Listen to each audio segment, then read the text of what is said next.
For the last few months, I've sort of been on a journey. Now, that's not saying much because I'm always on some sort of journey. I'm just the type of person that's always on some sort of emotional journey. Sometimes it's painful. Sometimes it's excruciating. Sometimes it's debilitating. And sometimes it's really fun. And I'll say for the most part, my emotional journeys are really uncomfortable. And part of me wonders if it's subconsciously like self-inflicted so that I have things to talk about on this podcast. Like, do I force myself on emotional journeys to have more to talk about? I don't think so. I think it's just the type of person I am. I'm always on some sort of emotional journey. The particular emotional journey I've been on recently has been really fun. What a blessing to go on a fun emotional journey. Wow, what a treat. My particular journey as of recent has been rebuilding my social life. Now that sounds kind of sad because it insinuates that I didn't have a social life before, but hold on, before you feel bad for me, which you shouldn't. Okay, now this feels weird. But listen, before you sort of make a face at home like, oh, that's kind of unfortunate. She's rebuilding her social life. What happened to it before? Before you start feeling bad for me and judging me, this is a self-inflicted situation, okay? I didn't have a social life for a really long time because I didn't want one. And if you're a consistent listener to Anything Goes, you know this about me. For the past few years, all I've talked about is the importance of independence.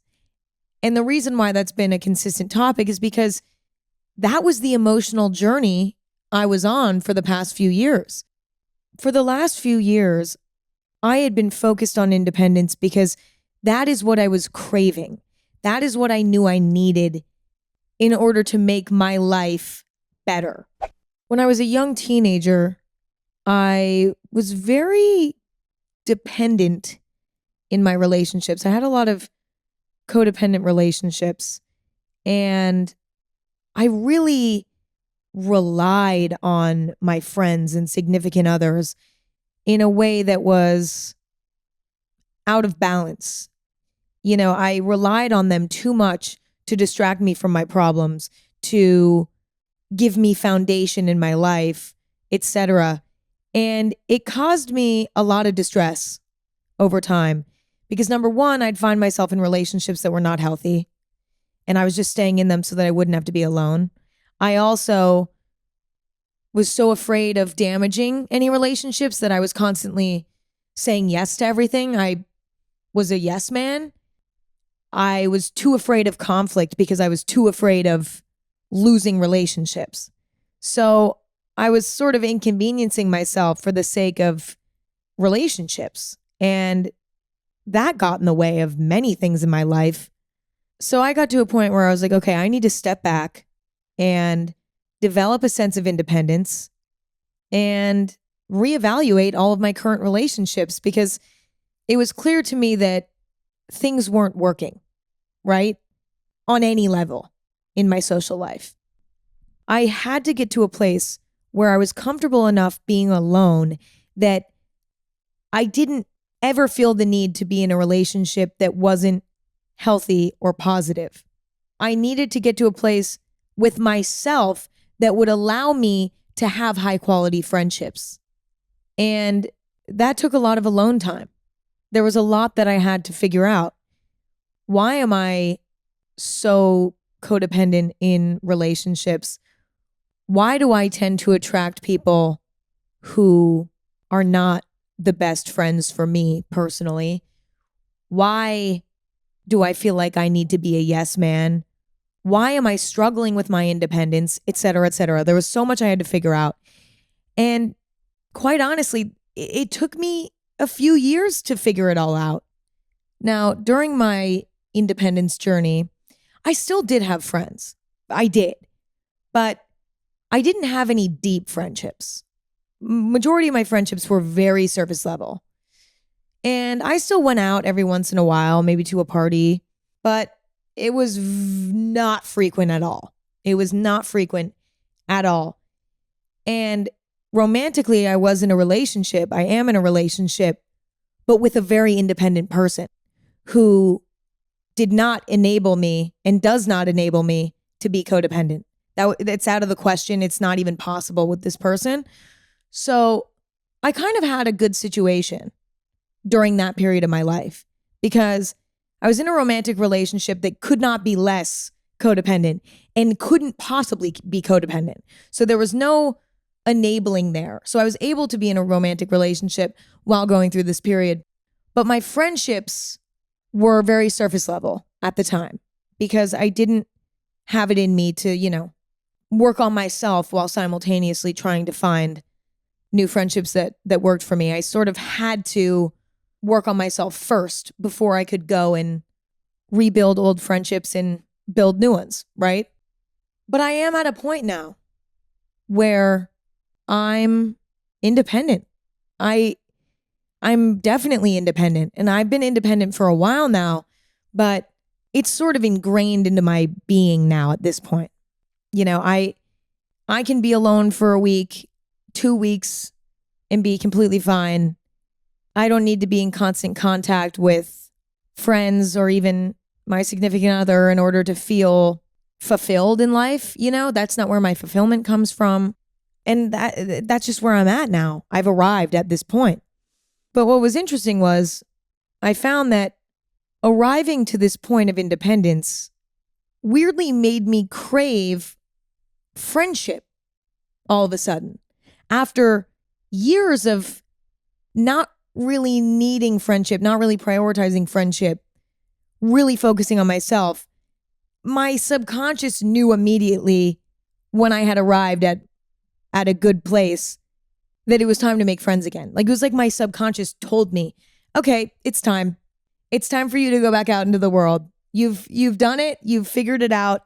And now you need to go back out in the world and you need to put effort into your social life again because it's just time. I got to a point where being alone as much as I was not recharging me anymore. It was not helping me grow anymore. It was just making me sad. And that wasn't necessarily the case before. There would be nights here and there where I'd be like, dang, it kind of would be fun if I had like a big group of friends and we could go out tonight. But it wasn't frequent enough to be an issue.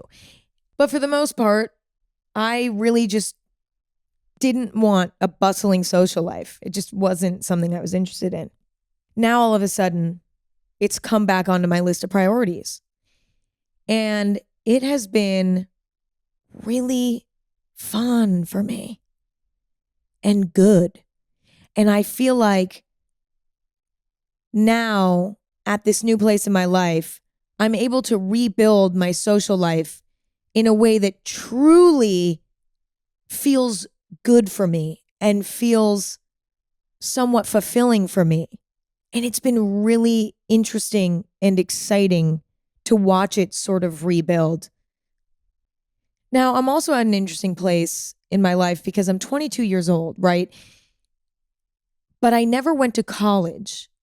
Now, not going to college definitely impacted my social life in my later teen years, in my early 20s, because a lot of the social infrastructure that would have been there for me if I had went was not there because I skipped that step and went straight to being an adult living alone in Los Angeles with no social infrastructure. Well, there is a social infrastructure, but it's much more complicated. When you're in college, you sort of have this built-in social infrastructure. You have kids that you see in your class. You have parties that are on campus or in the dorms or I don't know. I didn't go. I don't know what happens at college, but there's frat parties. There's, college towns where everyone hangs out.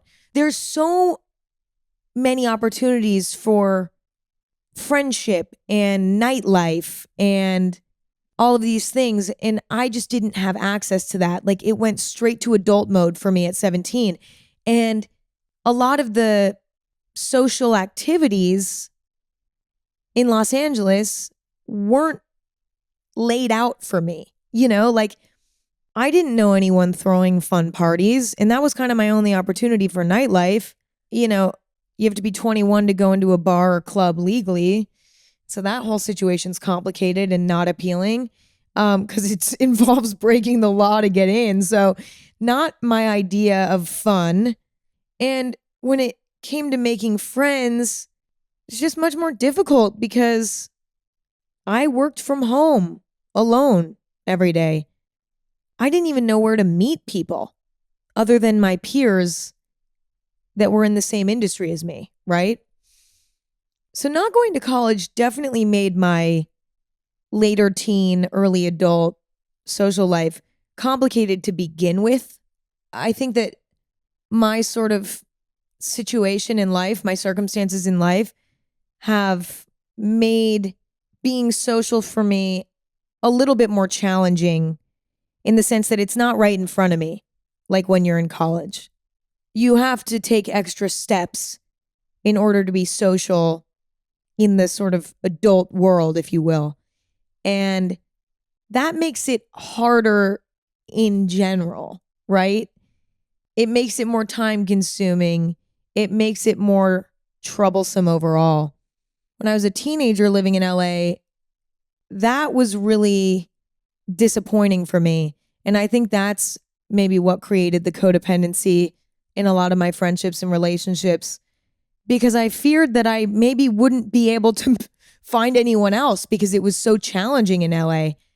But then when I was going through my phase of independence, it was really easy because not being in college made it easy to sort of step back from my social life, because it's not like I have to see my friends every day in class or walk past parties every night on the way back to my dorm. It was easy to sort of step back and take my time for myself with no distractions. But all of that to say, I've sort of been building up my social life from scratch because I never really had a super bustling social life anyway. I never really had a huge group of friends. I never really had endless invites to parties. Prior to my period of alone time, I was not really very social either. I was more than I was during my alone time, but it was like it wasn't bustling. You know what I mean? It wasn't super fulfilling and exciting. It was almost sort of desperate in a way. Like my social choices were more desperate for social interaction. They weren't based on compatibility with others, shared interests with others, genuine, healthy connection. So now we're rebuilding. The way that I approach friendship now is so different than ever before. And I think it's because I don't feel like I need anyone. I don't feel like I need anyone, but I want to be around people. I want to have friends, but I don't need friends. And I know that. So it allows me to choose who I hang out with based on genuine intentions and genuine connection. I hang out with people now. I build friendships with people now who are fun to be around, who care about me, who create healthy boundaries in unison with me, who are just genuinely good people, because I have the mental space at this point to sort of pick and choose who's a good match for me. And I don't feel the pressure to build a friendship with somebody who I deep down know maybe isn't great for me, because I have nothing to lose now, because I'm not afraid of being alone. And it's such a relief to approach friendships in this way, because instead of being fearful that I'll get caught up in a friendship that ends up being shitty for me and ends up making me feel trapped, I feel like I have full control over my friendships now. I'm not afraid to say no. I'm not afraid to back away from something that's not working. And so I'm not afraid of getting caught up in a bad friendship or a bad relationship. Whereas before, I used to be such a yes man out of fear of creating some sort of conflict and out of fear of being alone. So I'd end up getting stuck in these friendships that I really didn't want to be in, but I kind of felt like I had to be in because I was too afraid of being alone. And this sort of explains what drove me to needing that phase of independence to begin with. I think I was so exhausted by all the shitty relationships that I had. I got to a point where I was like, I can't keep building these shitty friendships just because I don't know how to reject someone. I don't know how to put my foot down and back away, you know? And so I got to a point where I was like, I need to figure out how to be alone so that I have the strength to not participate in relationships that aren't working for me due to desperate measures. Desperate measures to not be alone, and desperate measures to people please and not cause any conflict. And it's just so funny because now I have all of this mental energy to dedicate to positive relationships because I'm not wasting all my energy entertaining relationships that weren't working for me. And now I have all this energy to build up the relationships that are working and to look around for new ones, you know? And it's so exciting. I've also sort of figured out what my boundaries need to be in relationships. You know, I still need a lot of alone time. I still need to get my work done. I still need to prioritize my schedule. And those were all things that I would neglect in relationships. My own life structure, I would neglect that. And the friendship was number one priority. And now I'm at a place where I feel comfortable setting boundaries that allow me to get the best of both worlds. You know, I get my time alone, I get my time to work and get stuff done. And then I dedicate the weekends really to being social, hanging out with friends, going out to parties, going out to bars, doing all that. You know, I save that for the weekends and I work all week and then I go and I have my weekend instead of, you know, saying yes to every invite I get from friends. You know, I'm at a place now where I'm like, listen, on the weekends, let's do it all. Let's do it all. Let's go to lunch. Let's go shopping. Let's go to the club. I don't care. That's how I sort of structure my week and my schedule in a way that allows me to get everything done that I need to get done, but also have time for my social life. And my friends totally get that, don't care, understand it. They're like, great, us too. Okay, great. You know what I mean? The people that I'm surrounding myself with now, without even thinking twice, just respect that boundary. You know, I need my space. You know, like that's what my boundaries look like. Looks different for everyone. And I'm comfortable setting those. I have no fear in setting those because I'm not afraid of my friends saying, you don't want to hang out with me every day? Fuck you. Then we're never talking again. I'm not afraid of that because if that happens, then that's not a good friend. And I don't want them in my life anyway. But now I'm not afraid of that. Now let's really zoom in to the nightlife sort of portion of all of this, because there are so many social categories, right? You have your romantic relationships. You have your friends that you do activities with. You have your friends that you go out at night with. You have your friends at work, et cetera, et cetera. There's so many categories. But we need to specifically talk about nightlife with friends, because this is something that I've never really participated in too heavily. It's never been like a weekend thing. Like, okay, on the weekends, we go out until now. And now it is a thing and I'm loving it. Sorry, I am loving it. Prior to now, there were a lot of things holding me back from really enjoying nightlife. Number one, I turned 21 last year, and that's the legal drinking age in the United States, right? So a lot of the sort of environments like bars, clubs, etc., weren't for me. I also hated every party I went to because I wasn't hanging out with the right people. I wasn't going to the right parties. So naturally, I was like, this sucks because it wasn't people that, maybe I clicked with very well. I also didn't always have friends to go with. I didn't always have people to go with to these sort of events. I also sort of felt like going out at night was like a waste of time. I was like, this is such a waste of time. It's so much better to just go to bed early, wake up, feel refreshed. Like I always just thought it was a waste of time. I never really got anything out of it until recently. I figured out that nightlife is really what you make of it.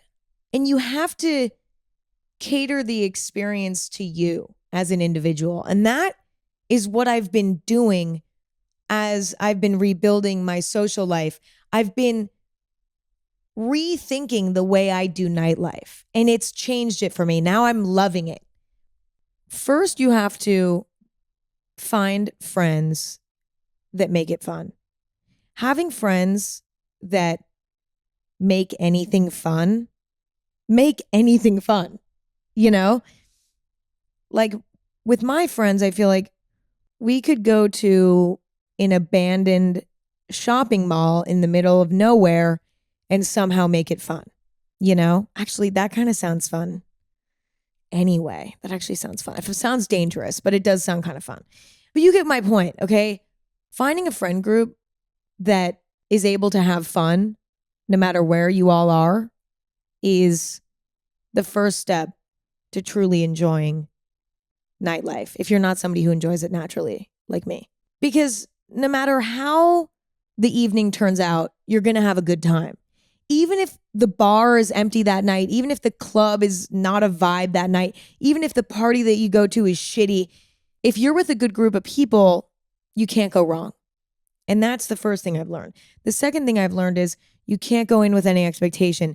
I used to go in to parties, clubs, bars at night with so much expectation. Like when I was single years and years ago, anytime I'd go out at night, I'd be like, tonight I'm meeting my next boyfriend. And when I wouldn't find that, I would be like, well, that was a failure, and I'd be bummed out and pissed. Or I'd go out expecting the party to be like Project X, the movie, okay, where it's like everyone's dancing and laughing and smiling and it's packed and there's so many people and it's so fun. The truth is parties aren't really that fun for the most part. They're just not. I still stand by that belief. But what's changed for me is that I don't expect it to be fun. It's just something to do with your friends that's entertaining. Every once in a while you might go to a party that's really fun. Sure. But for the most part, no, it's not that fun. It's not that fun. But it's about doing something with your friends that's entertaining, and it's late at night, so it's kind of an adventure, Going in with no expectations, it makes it so much more enjoyable. So good people and no expectations, you're already doing great. Obviously, nightlife goes hand in hand with drinking, drugs, etc., etc. Now, I don't do drugs, so that's kind of out of the question for me. If you don't believe me, actually, you know what? Some people really think I'm a drug addict because I have, dark circles under my eyes.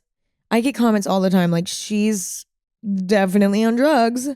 Well, she is definitely on drugs, which is rude, but it's fine because I'm not on drugs, not even marijuana. Okay. So don't try me. Like, don't fucking try me with that. Okay. My dark circles are genetic. I sleep 8 hours a night. They're still there. I sleep 10 hours a night. They're still there. I'm not on drugs. Not that we should judge people who are on drugs, because we shouldn't. I don't think we should judge those people. That's not what I'm saying. But people taking my appearance and saying, well, she's on drugs because of that, that's rude. So anyway, it's okay though. I don't take it personal.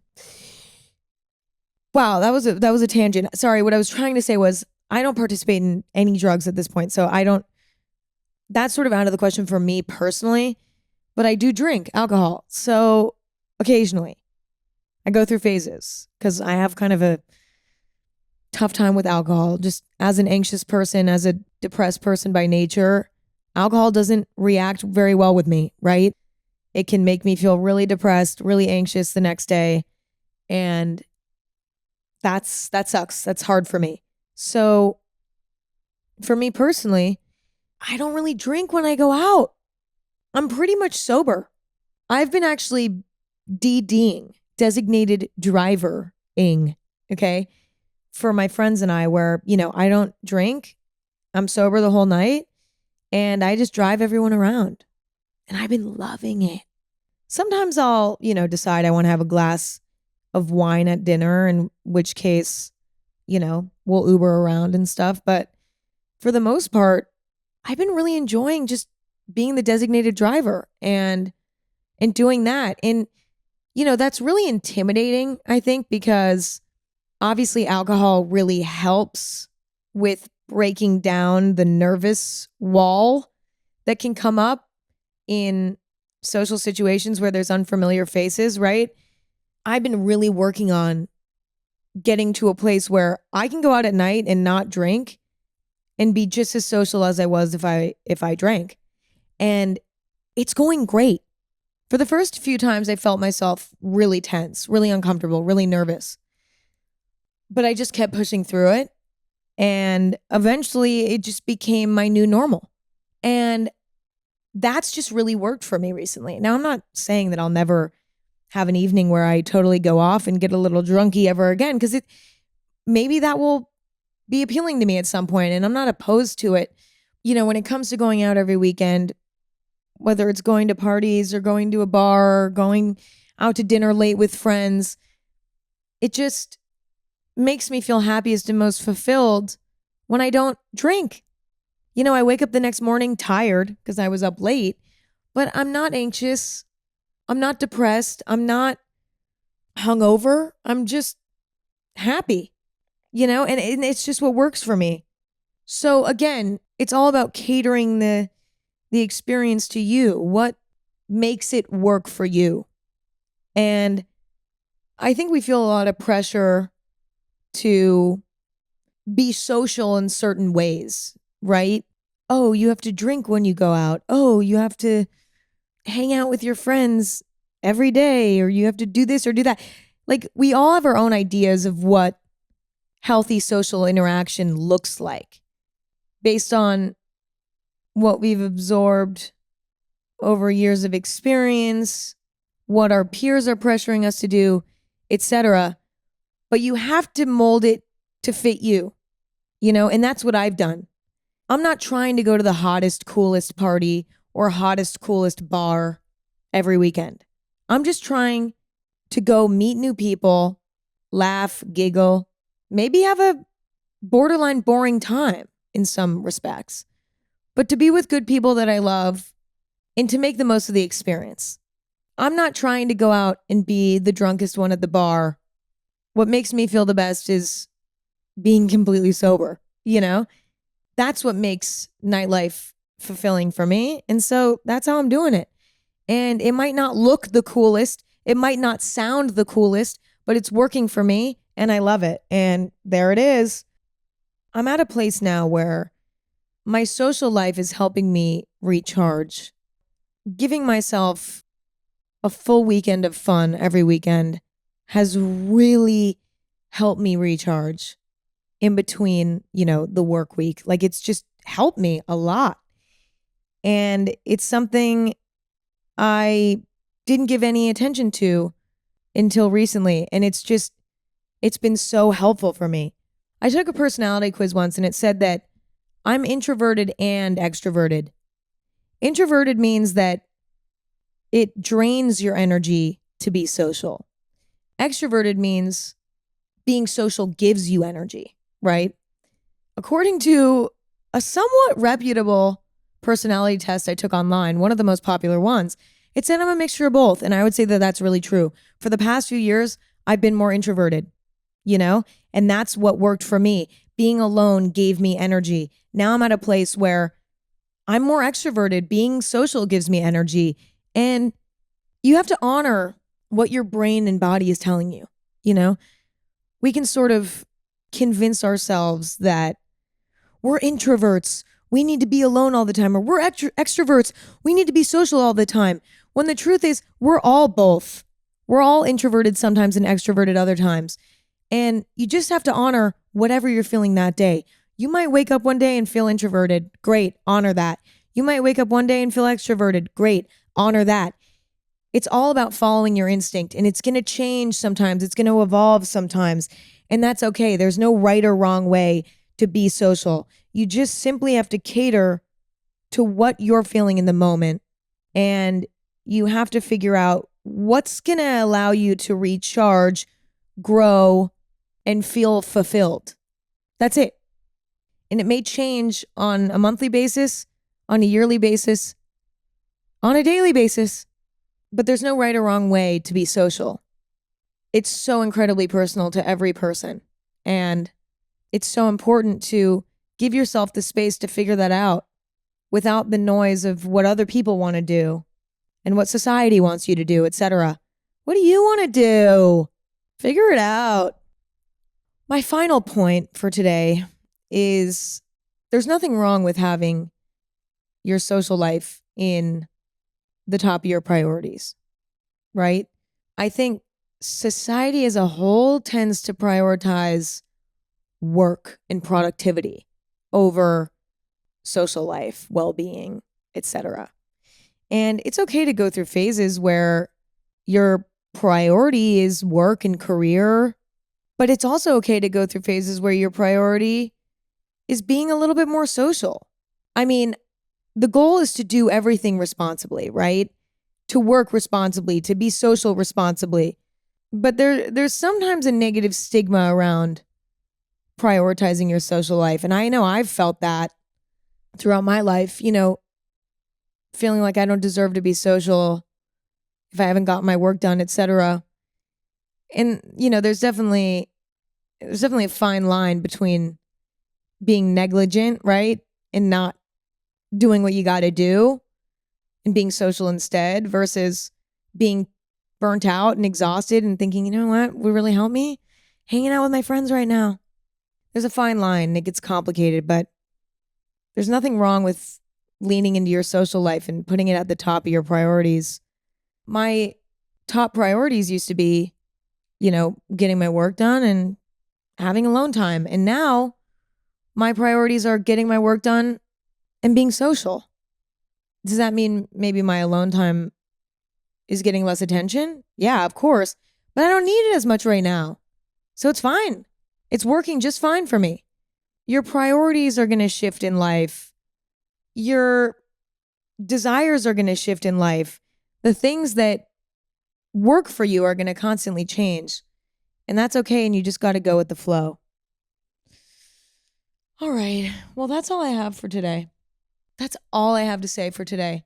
I hope you enjoyed hearing about my social life, realizing now that I just kind of talked about me the whole time, but hopefully there was something of value in there. Hopefully. I really appreciate all of you for hanging out. As always, it's always such a pleasure. And if you enjoyed it, you can tune in every Thursday and Sunday for a new episode. Follow Anything Goes on Instagram at Anything Goes. Check out my Instagram at Emma Chamberlain to see what clothes I'm wearing or to check in on my dark circles under my eyes. They're usually there in the photo. Check out my coffee company, Chamberlain Coffee. Go to chamberlaincoffee.com, pick up yourself something, or head to a local Walmart. Maybe. I mean, there's options, okay? You can use code AG15 for a little discount off the website. Follow Chamberlain Coffee on Instagram at Chamberlain Coffee if you want to see what's happening. Yeah, that's all I have. Thank you again for listening. I hope you have an awesome rest of your day. I hope it's totally a gorgeous day. And if today wasn't gorgeous, I hope that tomorrow is gorgeous. And just know that you're gorgeous. Okay? Remember that. I love and appreciate all of you. Talk to you later.